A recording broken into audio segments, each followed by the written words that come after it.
Selamat datang di channel Simar Imam. Sembari mendengarkan tinggalkan like dan komentarnya bosku. Jangan lupa pasang headset kalian. Siapkan kopi dan camilan. Lupakan pahitnya kehidupan. Mari kita dengarkan sambil rebahan. Bab 1301.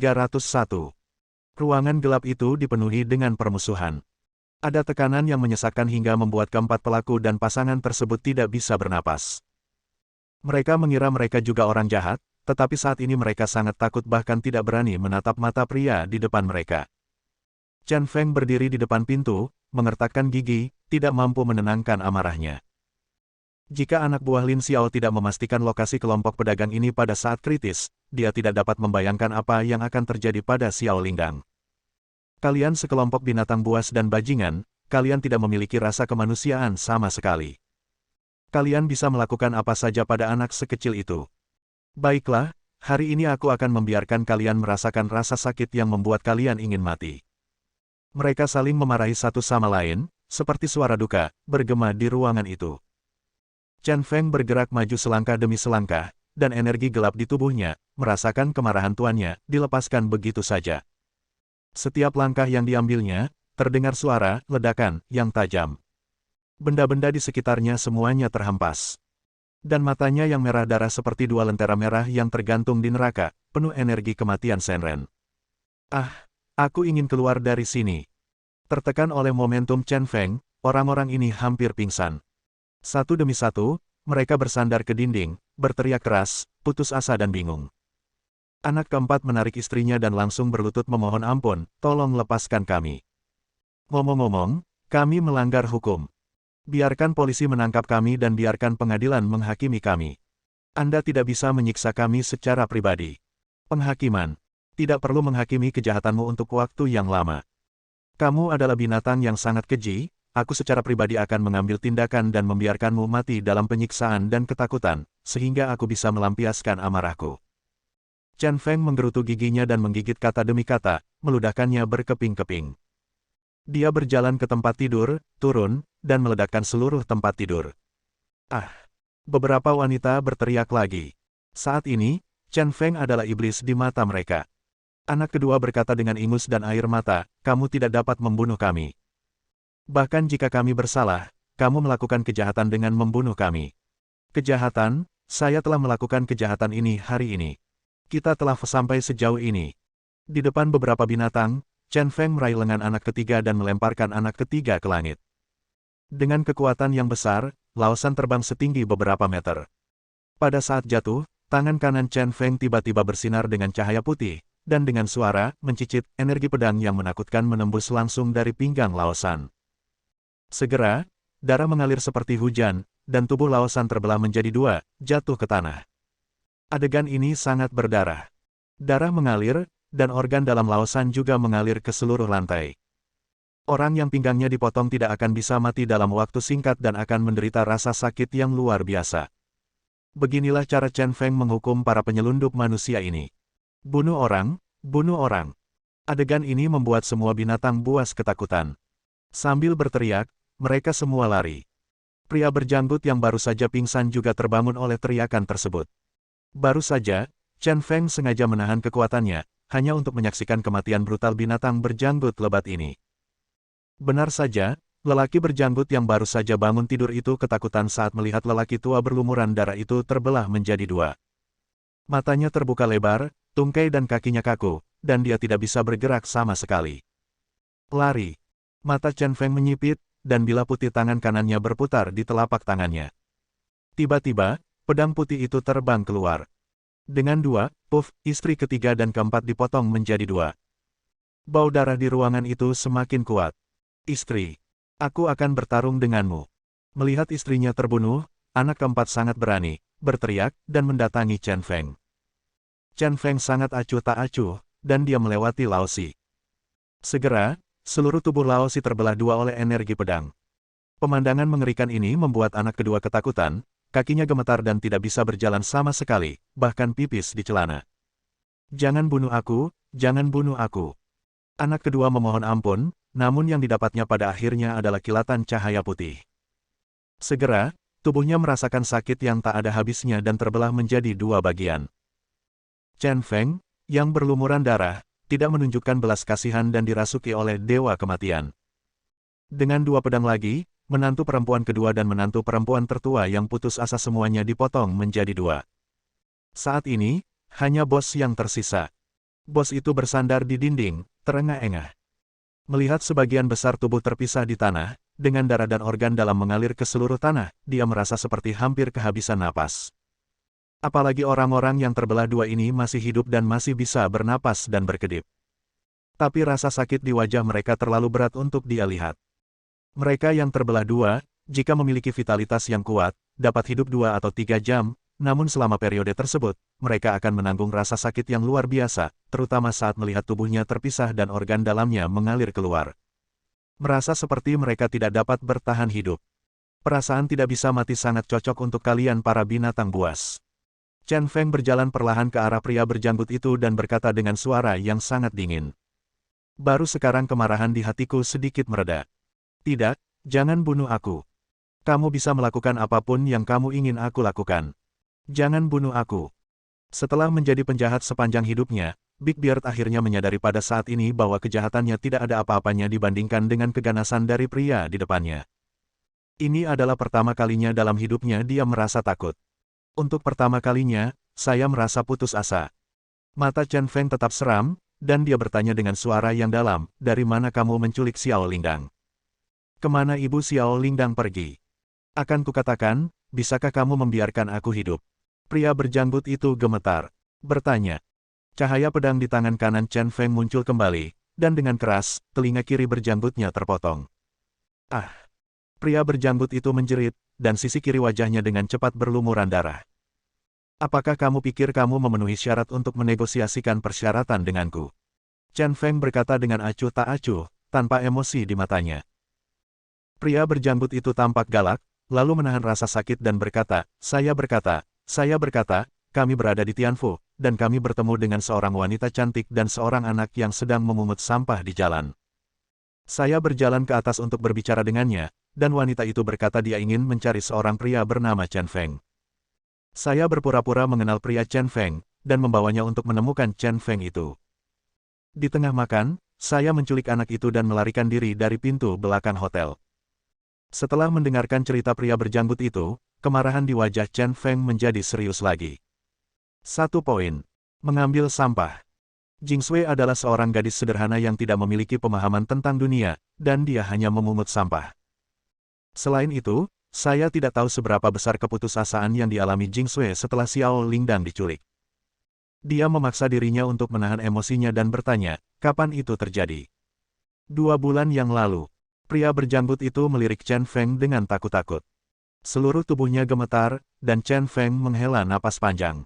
Mata penuh niat membunuh menatap pria berjanggut itu. Oke, kamu bisa menikmati kematian. Aku sudah mengatakan semuanya.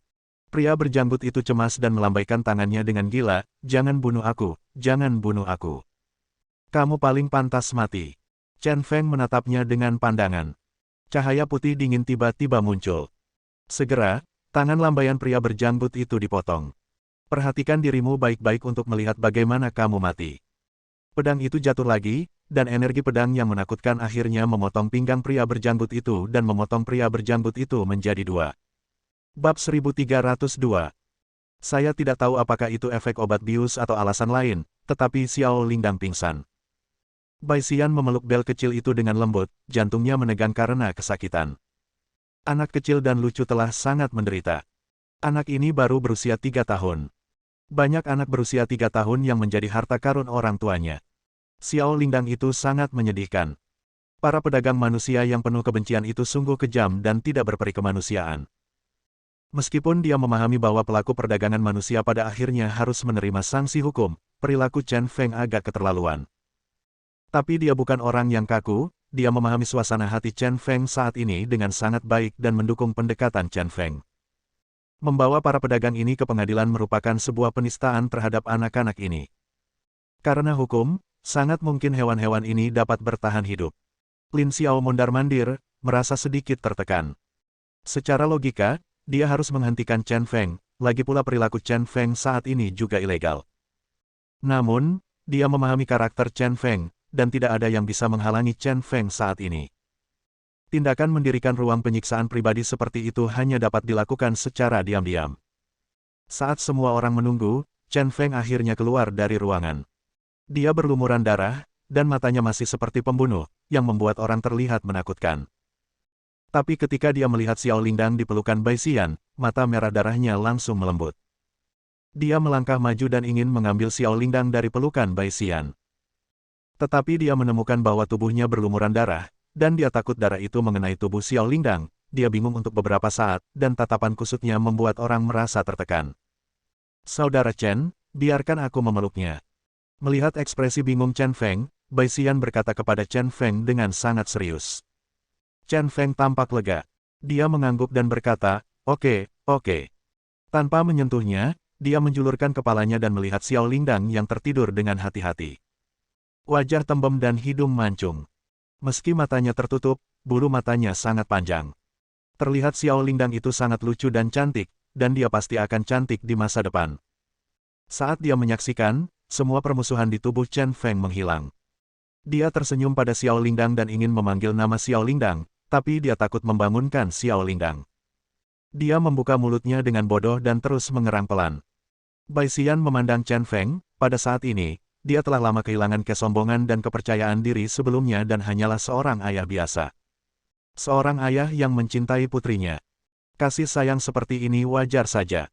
Yang disebut alam adalah yang paling benar dan murni. Saudara Chen, ayo cepat kembali. Aku akan memandikan Xiao Lingdang dan mengganti pakaiannya. Dia pasti akan berubah menjadi sangat cantik. Bai Xian berkata sambil tersenyum, memegang Lingdang kecil dan menggoyangnya dengan lembut. Entah bagaimana, dia sepertinya telah menemukan bagaimana rasanya menjadi seorang ibu. Mungkin karena Xiao Lingdang lucu sekali. Oke, ayo cepat kembali ke halaman. Xiao Lingdang sudah dibius dan tubuhnya tidak tahan. Kurasa dia harus tidur sebentar. Kalau kita sampai di halaman nanti, aku akan mencari dokter untuk periksa Xiao Lingdang. Chen Feng akhirnya santai. Aku menarik napas, dan sejak aku menemukan Xiao Lingdang itu, aku selalu merasa sedikit kewalahan. Keduanya hendak pergi ketika Lin Xiao, yang berada di samping mereka, membawa seseorang ke dalam ruangan untuk melihatnya. Bahkan di antara para elit kompleks No. 6, beberapa dari mereka tidak tahan lagi dan berlari ke sudut untuk muntah. Adegan di ruangan itu sungguh tragis. Lin Xiao mengerutkan kening dalam-dalam dan segera menyusul Chen Feng. Dia berkata dengan sedikit ketidakpuasan, Tuan Chen, meskipun para penyelundup ini pantas mati, Anda terlalu kejam. Bagaimana saya bisa menjelaskan hal ini kepada atasan? Lin Xiao mendengarnya dengan terdengar keluhan, Chen Feng menghentikan langkahnya. Melihat ke belakang dan sepasang mata dingin mengejutkan Lin Xiao. Chen Feng berkata dengan nada muram, sulit. Lalu menurut pendapat Anda, haruskah mereka diserahkan ke polisi sekarang, dan kemudian diserahkan ke pengadilan untuk diinterogasi perlahan, dan akhirnya dijatuhi hukuman puluhan tahun, dan hidup santai di penjara? Bukan itu yang saya maksud. Lin Xiao tidak tahu harus berkata apa dan mengerutkan kening, tetapi secara logika, hal itu harus diserahkan ke pengadilan. Ini adalah hukum negara. Beberapa ahli juga mengatakan bahwa belum tentu hukuman mati harus dijatuhkan pada pedagang manusia. Diam. Chen Feng tidak tahan lagi dan tiba-tiba berteriak, meneriaki Lin Xiao. Dia melotot dan berkata dengan sengit, biarkan para ahli itu memakan kotoran mereka. Beberapa bajingan yang tidak cukup baik dan hanya berbicara tentang Tao Te Ching. Karena bajingan inilah mereka mendorong kesombongan orang jahat. Ada banyak orang di kerajaan naga. Para ahli tidak boleh disebut ahli, mereka hanyalah orang-orang yang ingin menarik perhatian dan menjual lidahnya. Dia dengan mudah naik ke tingkat sifat manusia dalam masyarakat dan menggunakan beberapa prinsip yang tidak berguna untuk menindas orang. Faktanya, apa yang dia katakan benar-benar bergizi, sama seperti beberapa komentator kaku di zaman dahulu, dan itu sangat bodoh. Jika kamu khawatir tentang konsekuensinya, salahkan saja aku. Lagi pula, akulah yang melakukannya. Chen Feng mengalihkan pandangannya, menatap putrinya, dan berkata dengan kejam, jika kamu suka membicarakan hal-hal besar, benar. Itu urusanmu, tapi sebagai seorang ayah, aku punya pilihan. Setiap kali aku bertemu dengan pedagang manusia di masa depan, aku pasti akan memotongnya hidup-hidup. Lin Xiao berdiri di sana dengan bodoh, tidak berani mengatakan apa-apa lagi. Dia sedikit kesal, bagaimana dia bisa menjadi pria terhormat. Chen Feng mungkin tampak radikal, tetapi banyak dari apa yang dia katakan sebenarnya masuk akal. Jika putrinya diculik, dia mungkin akan menjadi gila. Pergi, cari bensin dan bakar gudang ini. Melihat Chen Feng berjalan pergi, Lin Xiao tiba-tiba berkata kepada orang-orang di sampingnya. Setelah meninggalkan gudang, mata Chen Feng tidak pernah lepas dari bel kecil. Penampilannya yang hati-hati agak rendah hati. Namun ketika mereka hendak mencapai waduk, mata Chen Feng tiba-tiba menjadi dingin dan dia menoleh untuk melihat ke hutan. Keluar, bisakah kamu bersembunyi di depanku? Dia berteriak ke dalam hutan, dan segera, lebih dari 10 pria berjubah hitam muncul dari hutan. Chen Feng menyipitkan matanya dan melihat ada beberapa orang yang dia kenal. Huang Yang yang menyanyikan rap, nenek moyang kedua keluarga Huang Niu. Mata ikan mas terletak pada Guang Sheng, dan si Guangji. Sebagian besar orang yang tersisa adalah yang selamat dari 10 tetua daun perak dan 10 tetua Tianxuan. Hanya sedikit orang yang wajahnya asing. Huang Niu mencibir dan berkata dengan suara yang dalam, Chen Feng, aku benar-benar tidak percaya bahwa orang sepertimu yang berubah menjadi abu bisa dibangkitkan. Sejujurnya, ketika Tuan Muda Meng yang pertama kali memberitahuku, aku benar-benar tidak bisa percayalah, tapi sekarang, aku harus percaya. Suasana hatiku sedang buruk sekarang. Kalian yang tidak memiliki penglihatan, jika kalian bersikeras untuk mempermainkanku saat ini, apakah kalian benar-benar tidak takut kematian? Mata Chen Feng dingin dan dia mengertakkan gigi. Kemarahan bisa dibayangkan. Takut mati.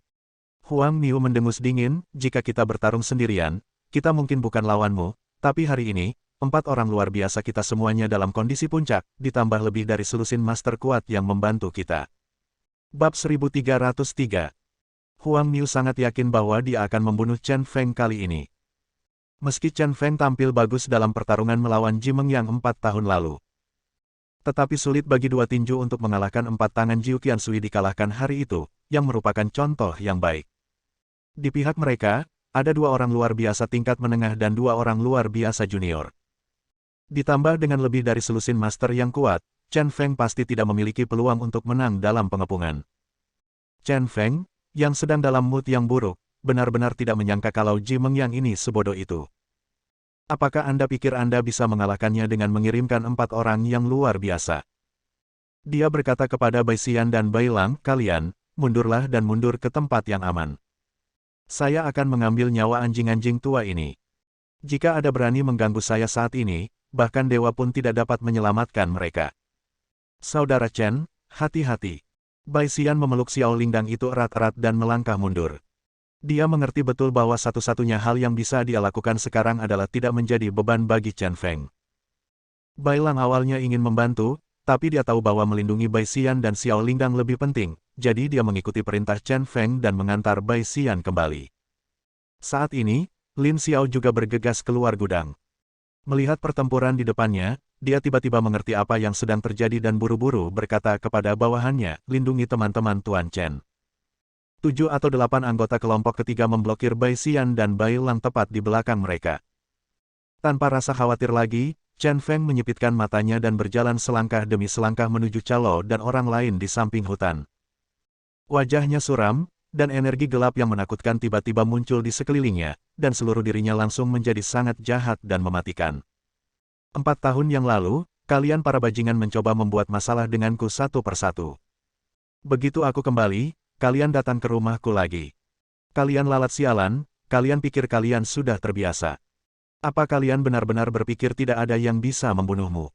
Mataku terangkat, berkilau dengan cahaya dingin.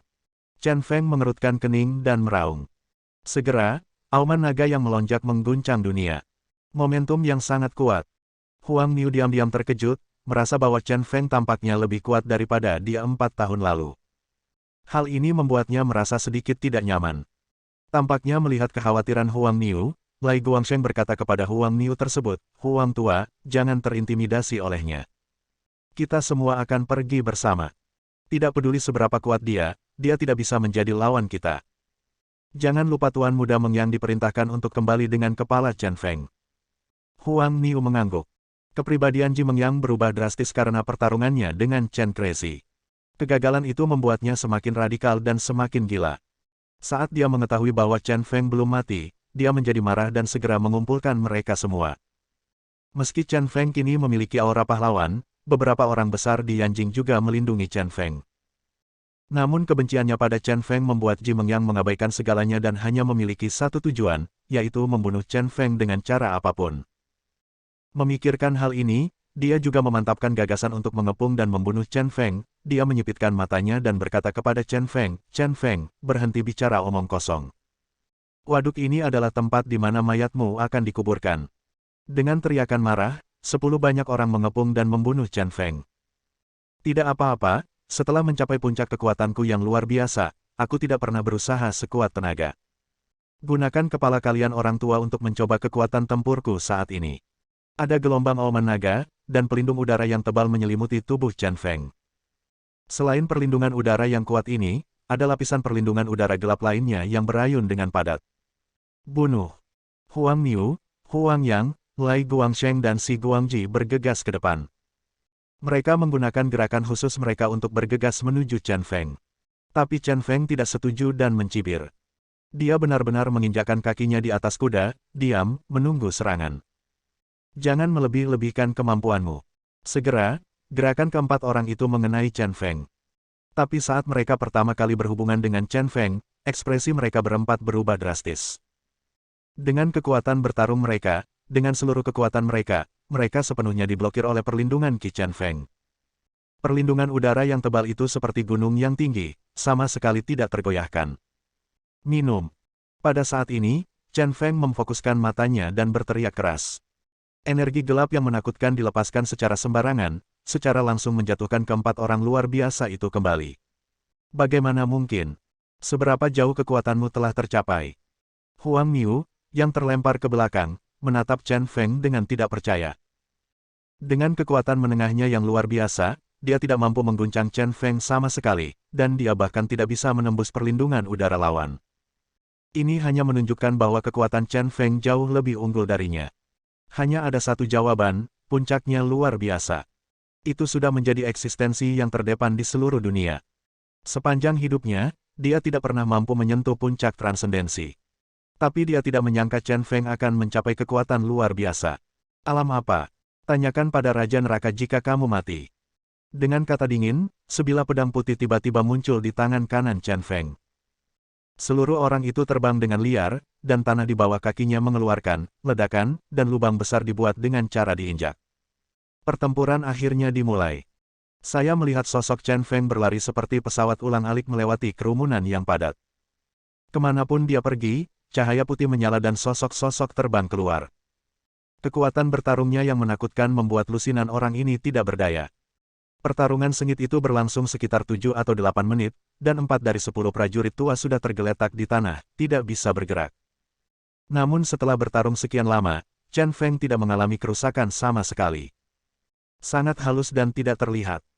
Dengan gerakan yang sulit dipahami, dia langsung memotong leher seorang tuan tua. Amgun.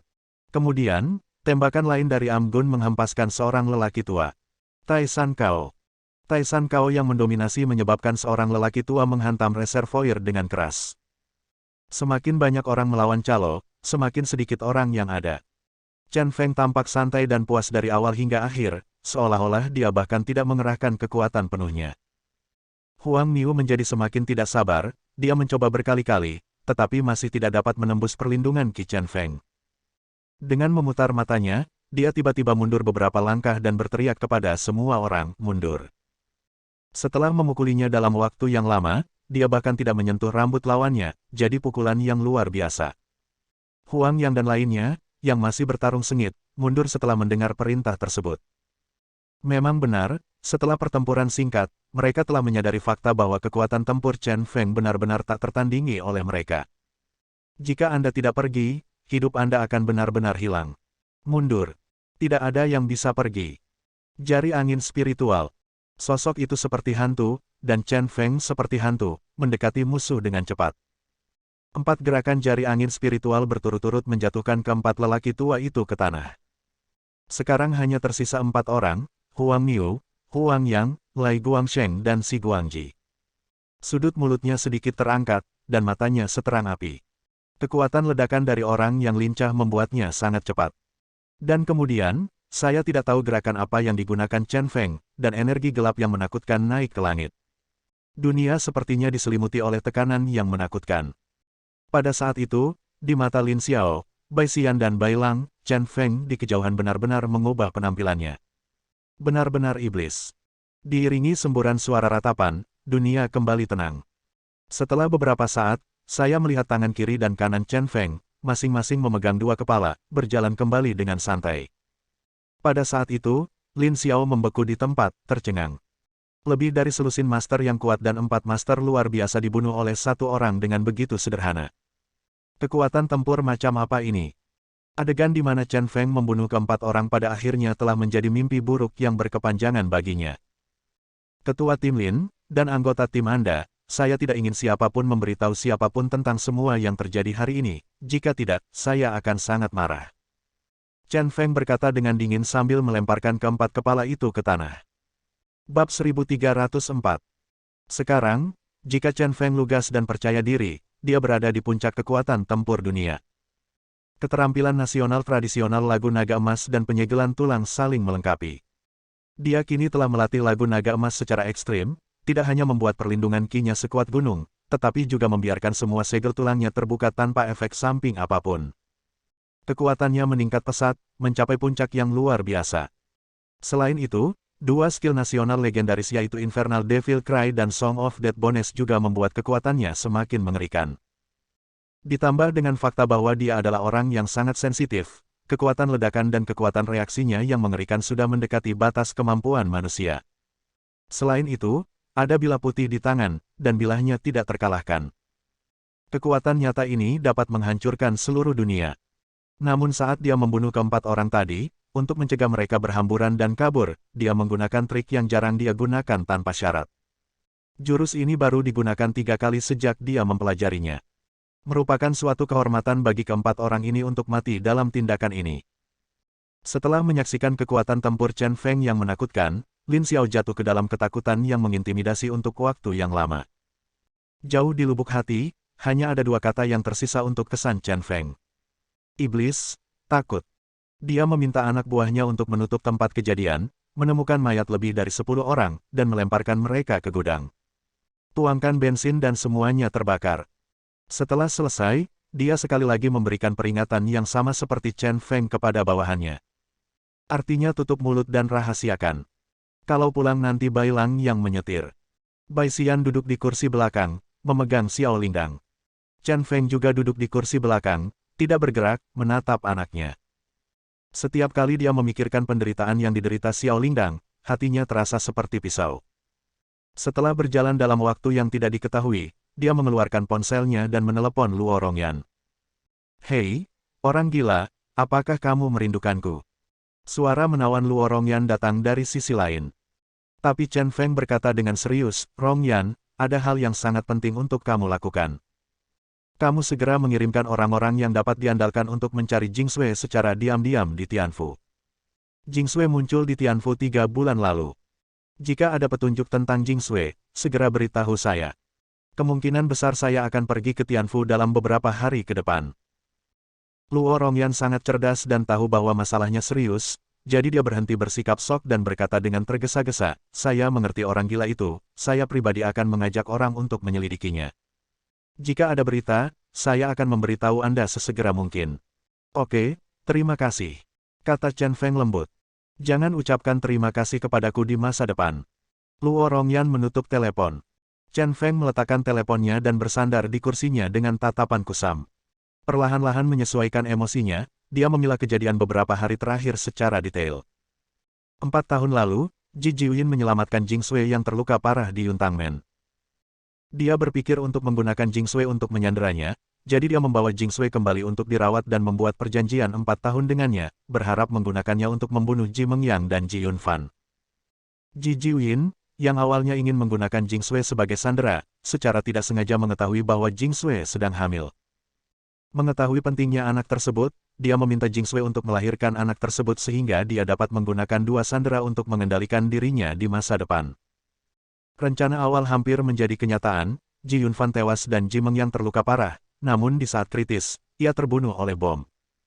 Dengan cara ini, Jing Sui dan anak itu kehilangan peran mereka sebagai sandera dan sama sekali tidak berguna.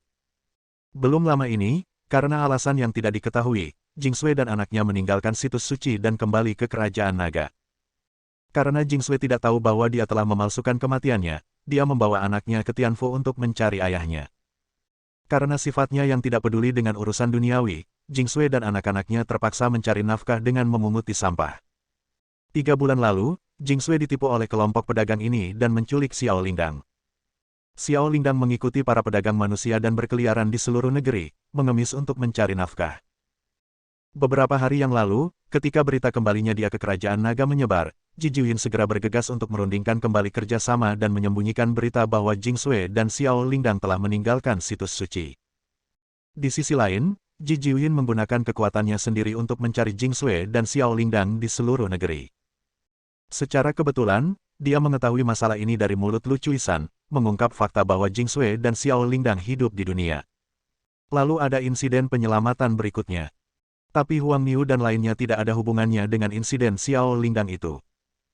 Mereka adalah pembunuh yang dikirim oleh Ji Mengyang, mereka mengejarnya ke waduk hari ini dan bersiap untuk menyerang dan membunuhnya. Pada titik ini, pertempuran besar baru saja terjadi. Segalanya telah beres, dan langkah selanjutnya akan mudah. Ji Yuanyang, Ji Mengyang dan Ji Jiuyin, tidak ada satupun yang bagus. Tampaknya klan Ji Imperial sialan itu akan segera dihancurkan. Setelah beberapa saat, mereka akhirnya kembali ke Xiheyuan. Wang Xinyao, yang sedang bermain dengan semut di halaman, menyaksikan Bai Xian kembali dengan seorang anak di pelukannya, dan berkumpul dengan terkejut. Setelah menatapnya beberapa kali, saya merasa bel kecil itu sangat lucu, jadi dia segera bertanya, "Saudari Xian, siapa gadis kecil ini?" Bai Xian tidak tahu harus menjawab apa, jadi dia berbalik dan melirik Chen Feng. Chen Feng yang berlumuran darah tidak menjawab pertanyaan itu, malah berkata kepada Bai Xian, "Xian, bawa Xiao Lingdang ke tempat tidur. Aku akan mencari dokter untuk datang dan memeriksa rumahnya." "Saudara Chen, tunggu sebentar," Xiao Lingdang bangun. Tepat ketika Chen Feng hendak pergi, Bai Xian tiba-tiba merasakan lelaki kecil di pelukannya bergerak. Melihat ke bawah, tentu saja, Xiao Lingdang membuka matanya dengan bingung. Mata besarnya menatap Bai Xian dengan bingung. "Bagus sekali, aku." Chen Feng sangat gembira dan bergegas maju dengan beberapa langkah. Mereka semua berjalan di belakang Bai Xian, dan dia tiba-tiba menyadari bahwa dia berlumuran darah. Dengan cara ini, aku hanya takut itu akan menakuti Xiao Lingdang itu. Jadi dia melangkah mundur dan berbisik kepada Bai Xian, "Xian, bawa Lingdang ke tempat tidur dulu. Mandikan Lingdang kecil nanti. Aku juga akan mandi dan mengganti pakaian." Melihat kembali ke Chen Feng yang berhati-hati, Bai Xian tersenyum sedikit dan mengangguk. "Lingdang kecil, ayo pergi, ikuti." Dia tidak tahu harus menyebut dirinya apa. Bai Xian berpikir sejenak dan kemudian berkata, "Kembalilah ke kamar bersama adikmu. Aku akan memandikanmu dan berganti pakaian. Nanti." Lingdang kecil masih menatap kosong. Bai Xian tampaknya memiliki sedikit ketakutan di matanya. Baginya, sekarang dia seperti burung yang ketakutan, dan hal asing itu menakutkan. Wang Xinyao menjulurkan kepalanya dan berkata sambil tersenyum, "Saudari Xian, siapa gadis kecil ini?" Dilihat dari penampilan pamannya, dia pasti anaknya, kan? "Ya, kamu akan memiliki adik perempuan di masa depan." Bai Xian dengan lembut memegang Xiao Lingdang dan masuk ke kamar. Wang Xinyao, yang ditinggalkan dengan ekspresi terkejut di wajahnya, menciutkan lehernya dan bergumam pada dirinya sendiri, "Kapan paman punya anak? Mungkinkah mulai sekarang, cinta paman padaku akan diambil oleh si kecil ini?" Memikirkan hal ini, dia cemberut dan mengikuti. Kebugaran fisik Xiao Lingdang masih sangat baik. Saya perlahan pulih dari anestesi dan bisa menggerakkan tubuh saya sedikit. Dia duduk di bak mandi dan menatap kosong kedua wanita cantik yang sedang memandikannya di depannya, merasa sedikit bingung. Bai Xian dan Wang Xinyao buru-buru memandikan Xiao Lingdang itu dengan hati-hati. Tiba-tiba, Xiao Lingdang itu tampak baru dan menjadi lebih bersinar. Tubuh kotor menjadi merah muda dan lembut. Wajah kecil itu juga sangat halus, kecantikan yang mutlak. Bab 1305.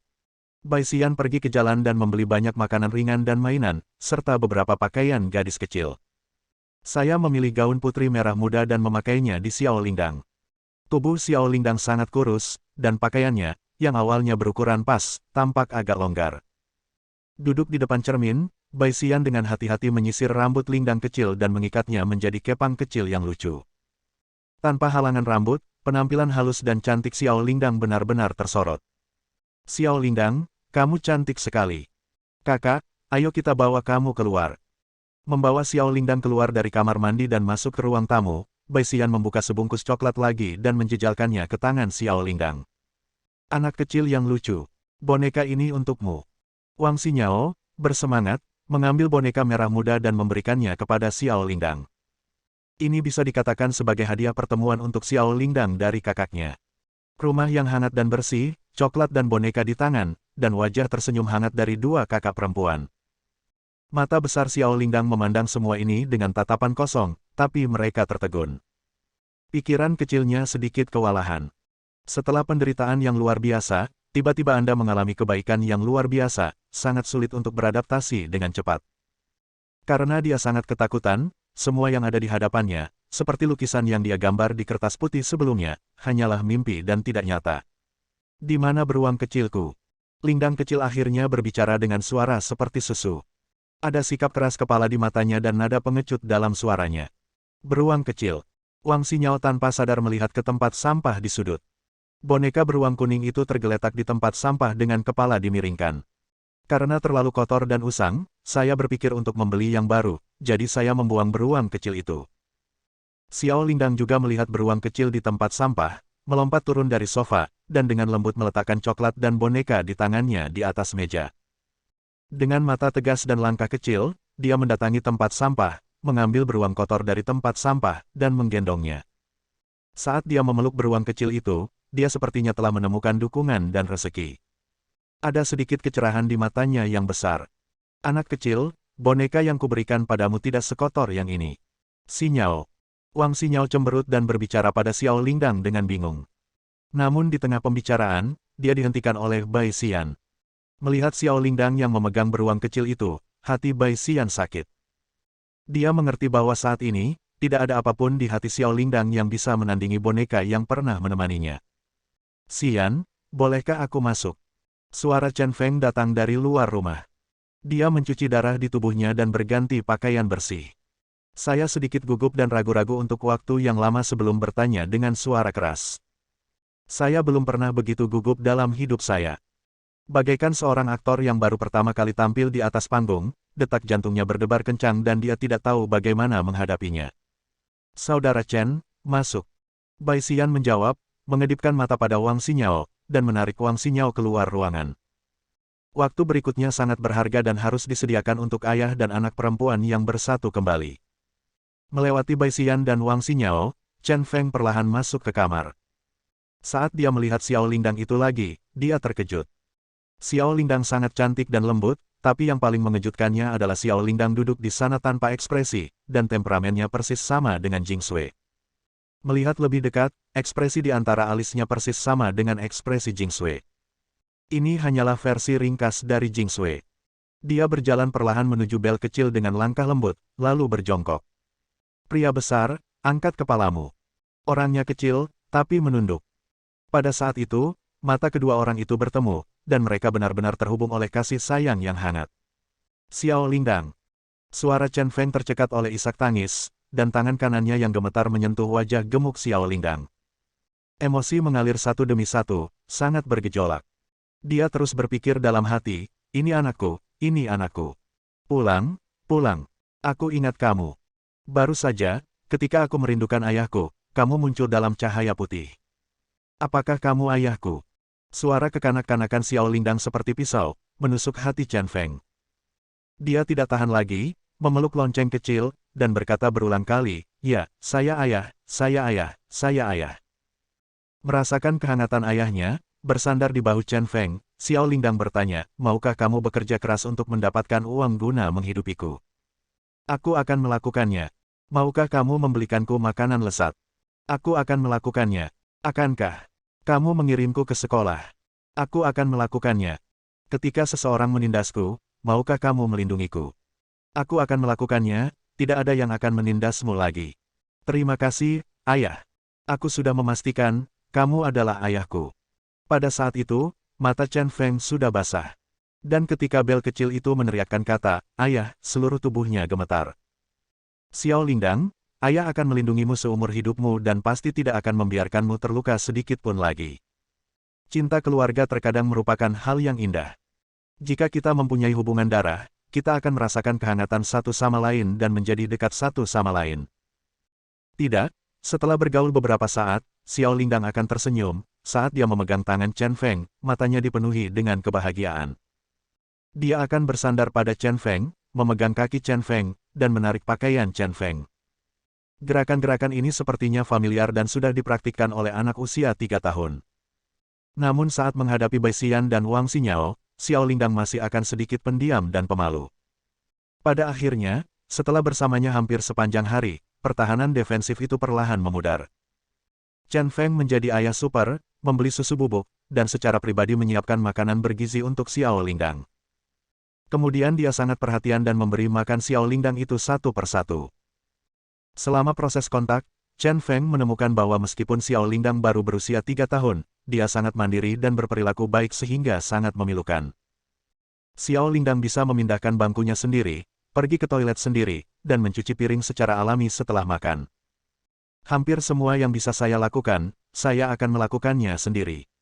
Sekalipun Anda tidak dapat melakukan sesuatu, Anda akan mencobanya, dan Anda akan semakin malu untuk meminta bantuan orang lain. Ini hanyalah seorang anak berusia 3 tahun, baru berusia 3 tahun. Di banyak keluarga, anak-anak berusia 3 tahun benar-benar membutuhkan perawatan orang dewasa dan belum mengembangkan rasa percaya diri. Tapi Lingdang kecil sepertinya sudah menjadi anak yang dewasa. Setelah makan malam dan bermain-main dengan Xiao Lingdang sebentar, Chen Feng memeluk Xiao Lingdang di tempat tidur. Malam ini, sebagai seorang ayah, dia akan membujuk Lingdang kecil untuk tidur. Setelah memikirkannya, dia berkata kepada Xiao Lingdang, "Xiao Lingdang, waktunya tidur. Ayo kita lakukan ini. Ceritakan pada ayah apa yang kamu alami, dan ayah akan menceritakan sebuah cerita kepadamu, lalu kita pergi tidur." Sambil memegang mainan beruang yang sudah dicuci, lonceng kecil mengangguk. "Kalau begitu, ceritakan pada ayahmu kisah tentang kamu dan ibumu, oke?" Aku tidak tahu seberapa banyak yang bisa diingat Xiao Lingdang tentang situs suci klan kekaisaran, tapi Chen Feng benar-benar ingin tahu apa yang telah dilakukan ibu dan putrinya ini. Bertahun-tahun, apa yang telah saya lalui. Bersambung. Nantikan bab selanjutnya, bosku.